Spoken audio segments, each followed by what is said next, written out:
On Zoom, people can tolerate bad video for a while, but bad audio makes them check out mentally almost immediately. I'm going to show you how to prevent that from happening. Because if you're dealing with echo, background noise, muffled audio, people constantly saying, "Can you hear me?" or unmuted disruptions every few seconds, then instantly the mood of your Zoom meeting changes. Hi there, I'm Betsy, and I've been on Zoom every day for years, so you don't have to figure this out the hard way. And in this video, I'm going to walk you through your environment, your microphone placement, your microphone selection, the Zoom audio settings, and simple fixes that instantly improve your sound. And this is the next video in my playlist, Zoom Mistakes That Cost You Clients. Because bad audio doesn't just sound unprofessional, it changes how people experience you. As always, the timestamps are below, so use them if you need them. Okay, let's go take a look. So most people think that bad audio starts with your Zoom settings, but it usually starts with your room. Now, I'm the first one to say that I absolutely love my virtual business, and I love that I get to do business over Zoom. I absolutely love the fact that I can do business from anywhere. I love the flexibility. I love that I can meet people all over the world, and it is Zoom that brings me to you. However, that does mean that my room, my office, the place of doing business can change from time to time. And I have found that the room, the environment can really affect the audio. So I want you to think about this and tell me in the comments too, where are you Zooming from? Where are you planning to do your Zoom events? Where are you planning to do business from? Is it in an office space with wall-to-wall carpeting? Is it in a brand new office space? Does it happen to be a large empty room? Is it going to be a very chatty coffee shop where there is talking going on? Do you have open windows or dogs barking? Is there a TV in the background? What exactly makes up your room environment? This can highly affect your audio. The better environments are the ones with wall-to-wall carpet, curtains on the windows, soft furniture, smaller rooms, definitely quieter rooms. But depending on where you set up, there are settings inside Zoom that are going to help you out. If you happen to be in a larger room where there's echo, or if you're in a room where there is background noise, I'm going to show you where you can change that inside Zoom to help you out. So stay with me here. If you think about the room that you're in, and I have been in a room which is brand new, which doesn't have a lot of furniture. Right now, I'm coming to you from a room that has a lot of furniture, but not much of it is soft. And the ceiling is not that high, fortunately, but I rely on my microphone to be right in front of me. I find that I get better sound by using a microphone that is external to the computer, as opposed to using the microphone that comes with the computer. But your microphone hears more than your voice. It hears the room. So some of the quick fixes are to turn off the fan, lower the window if there is maybe landscaping going on outside, remove the pets to another room separate from where you are. And if you are in a large empty room, bring in some pillows, or if you can, prior to your Zooming, bring in a piece of carpet or softer furniture. This will help to absorb the sound and your voice. And then start up your Zoom, start a new meeting, and do an audio check. And the way you would do that is, first of all, look at your microphone placement. If you are using an external microphone, put it right in front of you. Maybe it is suspended by an arm that is attached to either the wall or your table. If it is in a stand, make sure that it is properly set up in front of you, depending on the type of microphone. Not all microphones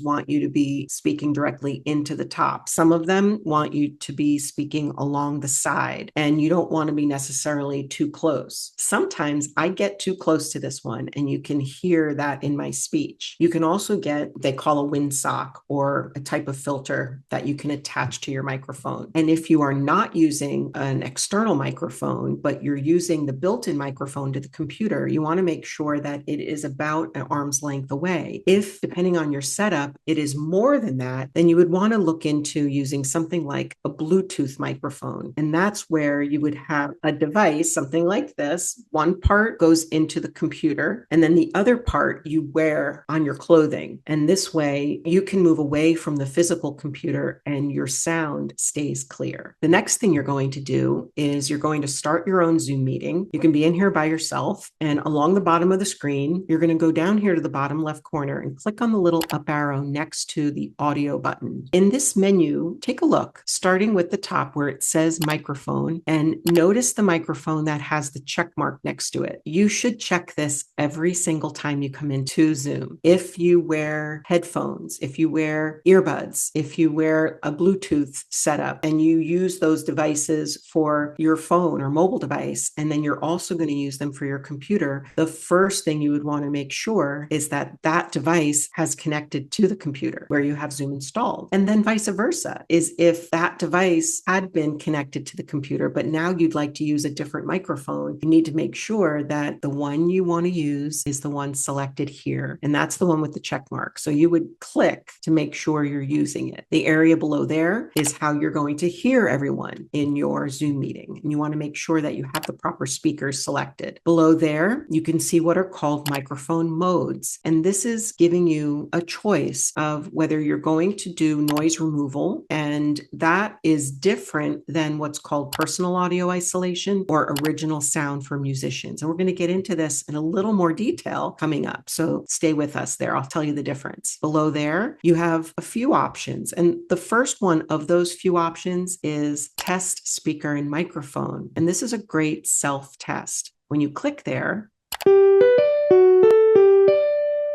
it asks you, you can click yes to say that you hear the sound, and also you hear yourself in your own microphone. And then you can end the test. So this is a way that you can hear if your speakers are working properly and if you hear yourself properly in the microphone.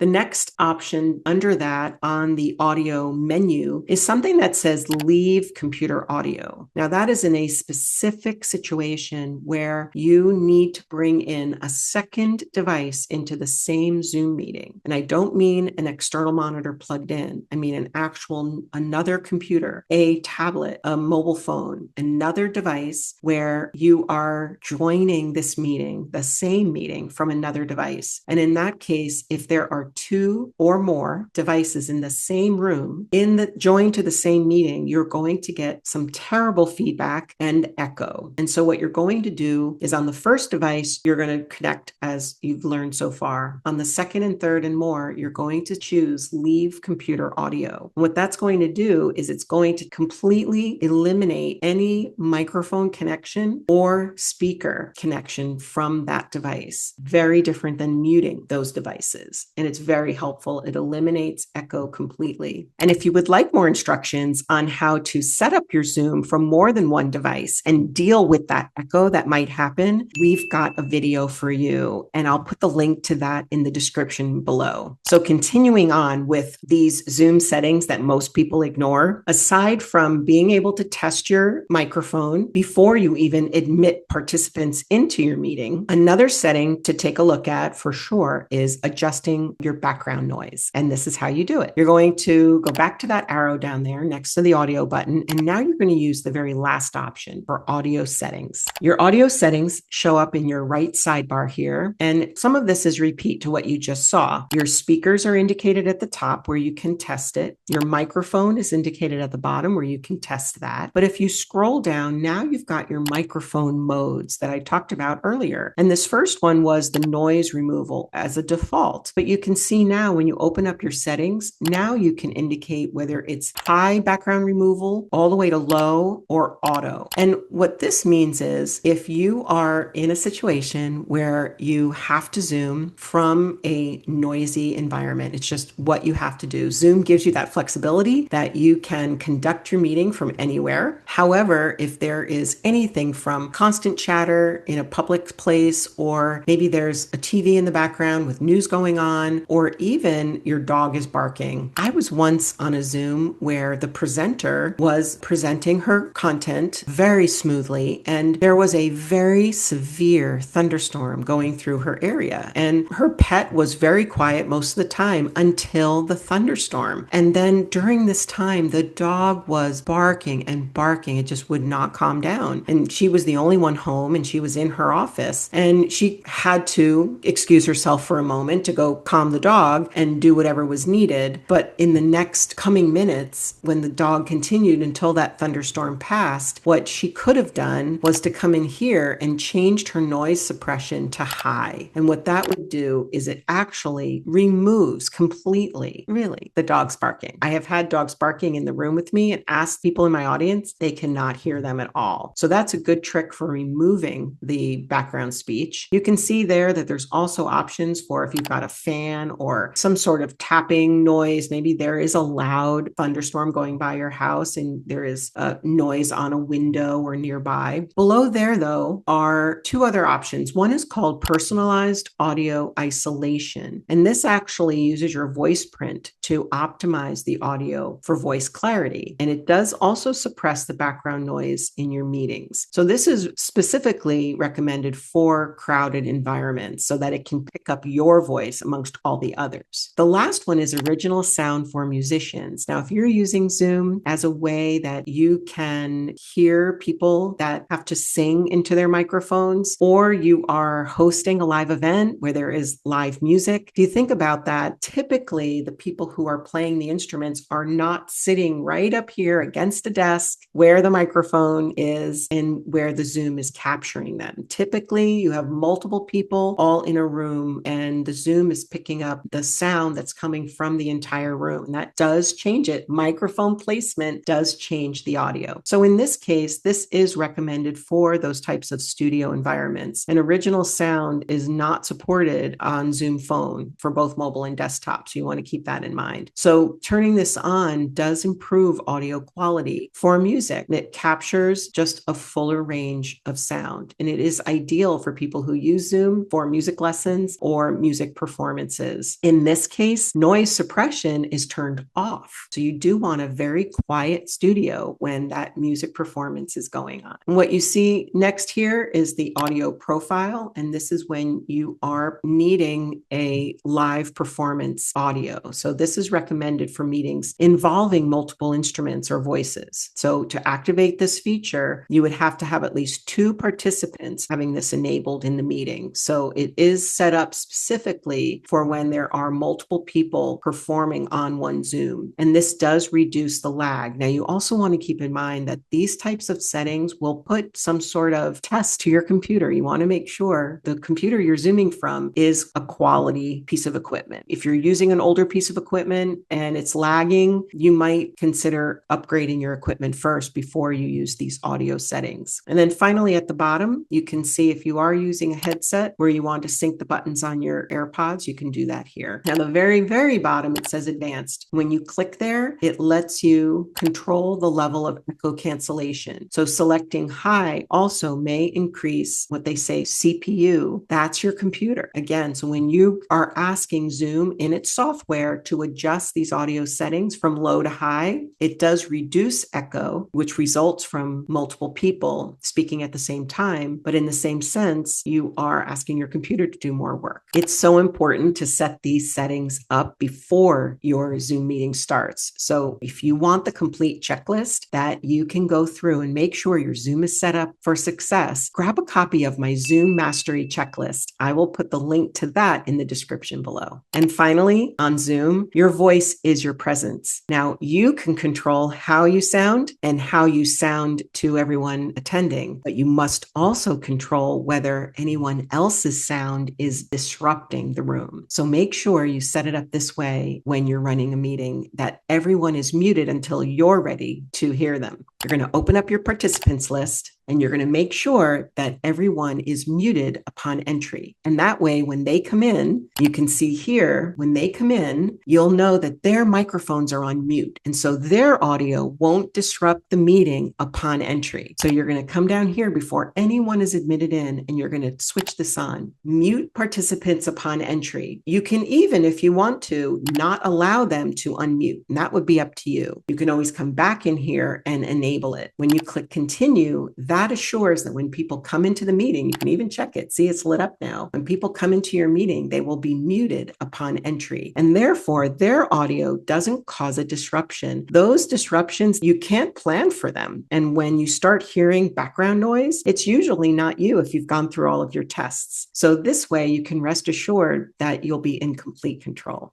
So as you can see, this is one of the most common Zoom mistakes that can quietly damage engagement and professionalism. If you want your Zoom meetings to feel smoother, more confident, and more client-friendly, make sure to subscribe and check out the rest of the playlist, Zoom Mistakes That Cost You Clients. You'll be glad you did, and I'll see you in the next video.